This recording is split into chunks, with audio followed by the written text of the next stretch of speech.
नमस्कार, आप देख रहे हैं रिप्रेजेंट इंडिया न्यूज़ और मैं हूं मनीषा श्रीवास आपके साथ। 20 जुलाई 2024 को पूर्व नागपुर में यूनिटी स्मॉल फाइनेंस बैंक की पहली ब्रांच का उद्घाटन पूर्व नागपुर के आमदार कृष्णा खोपड़े एवं ओबीसी मोर्चा के अध्यक्ष रमेश चोपड़ा के शुभ हस्ते किया गया। साथ ही इस शुभ अवसर पर आमदार कृष्णा खोपड़े, ओबीसी मोर्चा के अध्यक्ष रमेश चोपड़ा एवं अन्य अतिथियों का यूनिटी बैंक के MD व CEO द्वारा शॉल व पुष्पगुच्छ देकर स्वागत किया गया।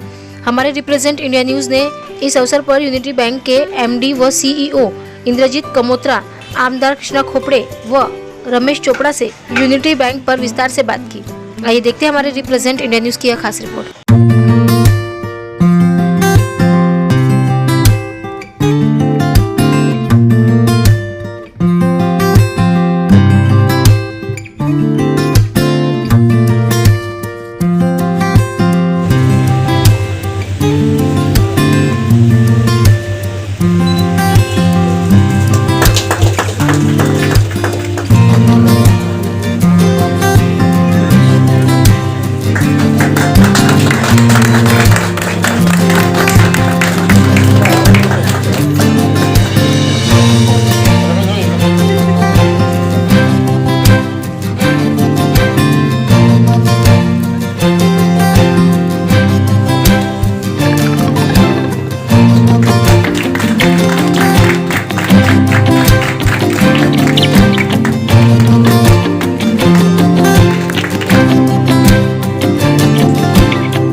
हमारा सबका सौभाग्य है कि नागपुर शहर में यूनिटी बैंक की स्थापना हुई और देश में इनकी एक अपनी शाखा है, महाराष्ट्र की शाखा है और नागपुर में इन्होंने पहली बार कदम में रखा है।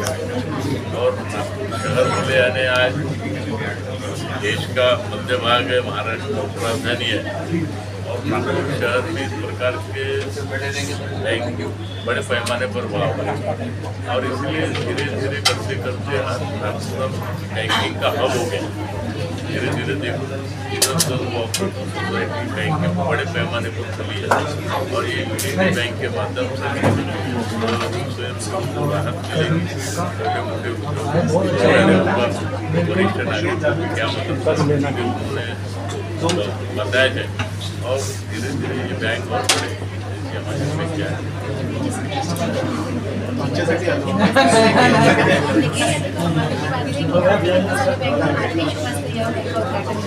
गडकरी साहब आने वाले थे, कारण प्रॉब्लम आने की वजह से नहीं आ सकते। इसमें एखादा राउंड का लगेगा तो मैं एजेंट के लिए उनसे बोलूँगा, लेकिन हम नहीं आए तो मैंने और रमेश ने मिलकर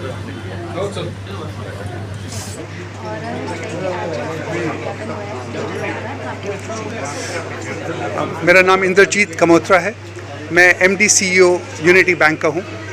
बहुत खुशी से नागपुर में पहला ब्रांच इनाग्रेट कर रहे हैं यूनिटी बैंक की तरफ से। हमारे भारत में 180 ब्रांच हैं जिसमें 80 महाराष्ट्र में हैं। अब नागपुर स्टार्ट किया है। जैसे मैं पहले भी खोपड़े साहब को बोल रहा था कि नागपुर में आने में टाइम लगा है हमें, पर बहुत प्यार से और बहुत डेफिनेटिव स्टेप हमने लिया है कि यहाँ आएँ, क्योंकि नागपुर हार्ट ऑफ इंडिया है और यहाँ हम अच्छा बिजनेस, लेंडिंग, लोन्स, यूथ को, सीनियर सिटीजन्स को हाई डिपॉजिट रेट्स दे के सर्विस करना चाहते हैं।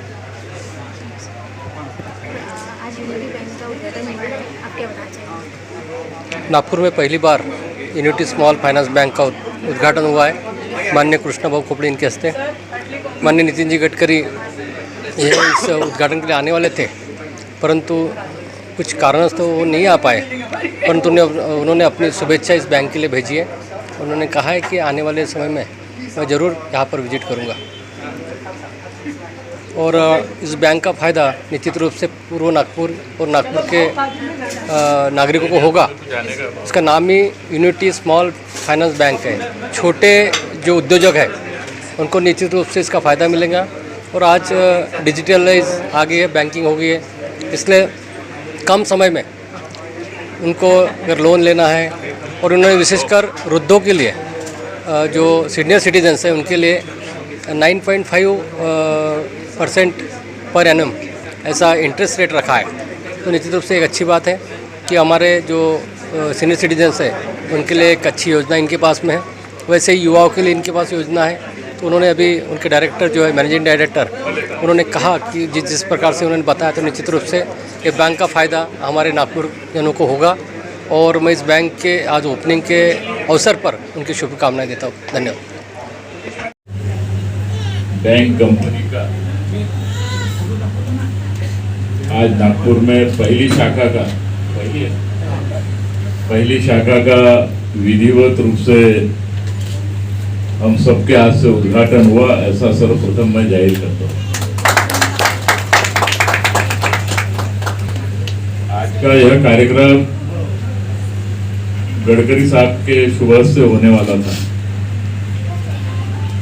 कुछ कारणवश वो यहाँ आ नहीं सके और इसलिए हमारा सौभाग्य हुआ कि हमारे हाथ से इसका उद्घाटन हुआ। क्योंकि मैं भी एक गिरनार बैंक का प्रमुख हूँ। 20-22 साल से हमारी भी गिरनार बैंक नागपुर शहर में 4-5 जगह है, और इसलिए बैंक बोले यानी बैंक की कैसी व्यवस्था रहती, कैसा संचालक मंडल रहता, कैसा व्यवस्था रहती, इसकी सब जानकारी मुझे है। लेकिन आपकी इस बैंक की इंडिया में 180 है और महाराष्ट्र में 80 शाखाएं आपने खोला है। यानी आज के युग में इतनी शाखाएं खोलना बोले यानी बहुत बड़ा कीर्तिमान है। क्योंकि इतना बड़ा सब व्यवस्था चलाना बहुत कठिन काम है, क्योंकि आंख में तेल डाल कर ही काम करना पड़ता है जब ये शाखाएं बढ़ती रहती है। और इसलिए आपने नागपुर शहर के इस पूर्व नागपुर को आपने चुना। आपने कहा कि नागपुर ये हृदय का स्थान है, सेंट्रल का मेन पैलेस है। 10 साल पहले अगर नागपुर आके देखते और 10 साल के बाद का नागपुर आके आपने देखा है, इसमें आपको जमीन आसमान का फर्क यहाँ पे दिखता है। लेकिन दुर्भाग्य है कि नागपुर शहर को 2024 में बदला हुआ नागपुर नहीं दिखा। 2024 के चुनाव में नागपुर शहर को नागपुर ये बदला हुआ नहीं दिखा। पूरे देश से लोग आते हैं जब नागपुर की तारीफ करते हैं, क्योंकि नागपुर पहले कैसा था और आज कैसा है। और यही चुनाव के बाद दिल्ली की हेडलाइन सभी जो पत्रकार थे बड़े बड़े, उन्होंने पूरी दिल्ली की हेडलाइन में छापा था, अगर गडकरी साहब नागपुर से नहीं लड़ते, अगर हमारे यहाँ से लड़ते तो 5 लाख वोट। ठीक है, जो भी हुआ अच्छा ही हुआ है। लेकिन नागपुर शहर की झपाटे से 10 साल के अंदर बदला है। पहले नागपुर को सेंट्रल पुलिस भी है, महाराष्ट्र की उपराजधानी भी है, और जब से गडकरी साहब और फडणवीस साहब के हाथ में बागडोर आई, जब से नागपुर शहर की किस्मत ही बदल गई। और इसलिए एक अच्छा एक वातावरण इस नागपुर शहर के अंदर है, और अनेक प्रकार की बैंकें भी बड़े पैमाने पर नागपुर में खुल रही है। आज की यूनिटी बैंक के माध्यम से, क्योंकि आज बैंक वाले लोन देने के लिए उतावले हो गए। हर बैंक का व्यक्ति फोन करता है कि आपको कितना लोन चाहिए। मुझे तो दिन भर में 8-10 फोन आते ही रहते, दिन भर आजकल वो चालू रहता, क्या आप हमारे एप्लीकेशन दो, हम आपको लोन देते हैं, ये शुरू रहता है। लेकिन अभी धीरे धीरे बहुत बड़े पैमाने पर परिवर्तन भी आया है, और धीरे धीरे नई टेक्नोलॉजी के माध्यम से देश भी आगे बढ़ रहा है और अपन भी आगे बढ़ रहे हैं। और इसलिए बैंक की भी बहुत आवश्यकता है, क्योंकि जब तक इस प्रकार की फाइनेंस बैंकें निर्माण नहीं होंगी, आम लोगों को उसकी राहत महसूस नहीं होगी। क्योंकि अनेक प्रकार के छोटे छोटे सोसाइटी हो, छोटी छोटी बैंक हो, छोटे छोटे फाइनेंस हो, इन बड़े पैमाने पर इन्होंने खोलकर छोटे छोटे उद्योगों को आगे बढ़ाने का काम निश्चित रूप से किया है। और इसलिए आज के इस कार्यक्रम को आज बरसात ने भी इतना बड़ा आशीर्वाद दे दिया नागपुर शहर में कि सवेरे से तो मैं फोन उठा के और बोल के मैं भी परेशान हो गया। इतना घोर गरीब लोगों का, आजू बाजू के क्षेत्र में रहने वाले लोगों का भी बहुत नुकसान हुआ, उनके घरों में भी पानी घुसा और इसलिए मेरे को भी आने में यहाँ देरी हुई। मैं आप सभी का मनपूर्वक आभार मानता हूँ। जो संचालक मंडल है उनको भी हमारी ओर से बधाई देता हूँ और दिन पे दिन पहली शाखा खोली और दिन पे दिन आपकी शाखा है नागपुर शहर के चारों दिशाओं में फैले, यही परमेश्वर से प्रार्थना करता हूँ। धन्यवाद।